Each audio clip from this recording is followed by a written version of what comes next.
بسم اللہ الرحمن الرحیم۔ السلام علیکم ورحمۃ اللہ وبرکاتہ۔ ان الحمد للہ نحمده ونستعینه ونستغفره ونستهدیه والصلاة والسلام على سید المرسلین محمد وآلہ وصحبہ اجمعین، اما بعد۔ حاضرین و ناظرین، یہ درس قرآن نمبر 492 ہے، 492، اور آج سورۃ المائدہ کی 3 آیتوں کی تلاوت و تشریح کی جائے گی، آیت نمبر 24، 25 اور 26۔ اعوذ باللہ من الشیطان الرجیم، بسم اللہ الرحمن الرحیم۔ قالوا یا موسیٰ انا لن ندخلها ابدا ما داموا فيها فاذهب أنت وربك فقاتلا إنا هاهنا قاعدون قال رب إني لا أملك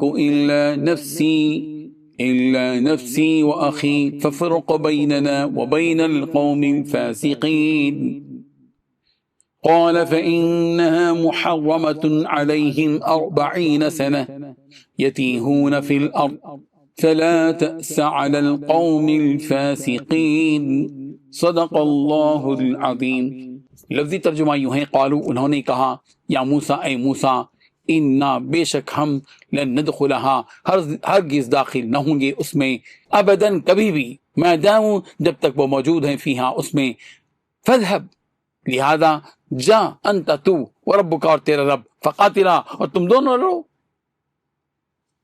انا تحقیق ہم، ہا ہنا یہیں، قائدون بیٹھے ہیں۔ قال حضرت موسیٰ علیہ السلام نے کہا، ربی اے میرے پروردگار، انی لا املکو بے شک میں اختیار نہیں رکھتا، الا مگر نفسی اپنی جان کا، وہ اخی اور اپنے بھائی کا، ففرق چنانچہ تو تفریق کر دے بیننا ہمارے درمیان، و بین القوم الفاسقین اور نافرمان قوم کے درمیان۔ قال اللہ تعالیٰ نے فرمایا، فإنها بے شک وہ زمین، محرمۃ حرام کر دی گئی ہے، علیہم ان پر، 40 سنہ 40 برس تک، یتیہون وہ سرگرداں پھریں گے، فی الارض زمین میں، فلا تأس علی القوم الفاسقین نافرمان قوم پر تم مایوس نہ ہو۔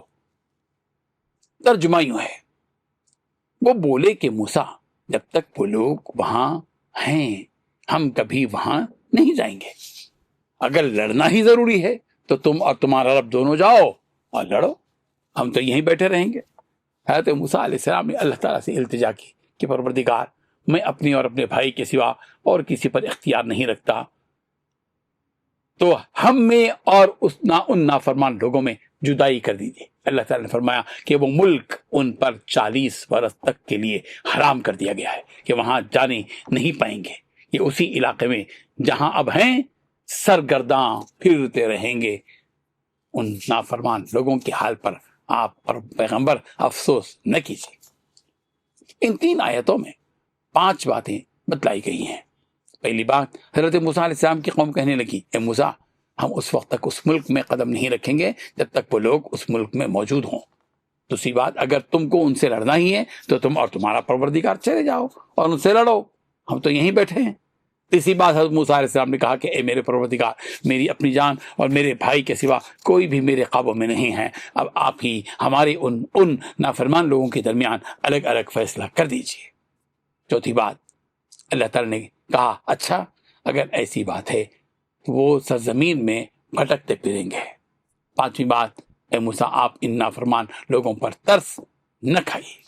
بزرگان محترم، صاف طور پر حضرت موسیٰ علیہ السلام سے ان کے لوگوں نے کہا کہ ہم ہرگز اس سرزمین میں داخل نہیں ہوں گے۔ بنی اسرائیل نے یہ کہا جب تک وہ عمالقہ وہاں سے نہ نکل جائے، اگر وہ نکل جائیں گے تو ہم داخل ہو سکتے ہیں۔ اے موسیٰ، تم اور تمہارا رب دونوں جا کر لڑو، ہم یہیں بیٹھے رہیں گے۔ جب حضرت موسیٰ علیہ السلام نے اپنی قوم کا یہ حال دیکھا تو اپنے پروردگار سے کہا کہ اے اللہ، میرا بس ان لوگوں پر نہیں چلتا، مجھے اپنے نفس پر قابو ہے، ہاں میرے بھائی ہارون پر بھی فرمانبردار ہے، ہم دونوں کیا کر سکتے ہیں؟ ہمارے درمیان اور ان فاسقوں کے درمیان فیصلہ فرما دیجیے۔ اللہ تعالیٰ نے فرمایا کہ یہ لوگ سرزمین بنی اسرائیل پر 40 سال تک ان لوگوں پر وہ سرزمین حرام ہے، ان کی ان حرکتوں کی وجہ سے اس وقت اس شہر میں داخلے سے محروم کیے جا رہے ہیں۔ 40 سال تک بنی اسرائیل اس زمین میں حیران و پریشان پھرتے رہے۔ 6 لاکھ کی تعداد بھی یہ لوگ تھے، 6 لاکھ کی تعداد۔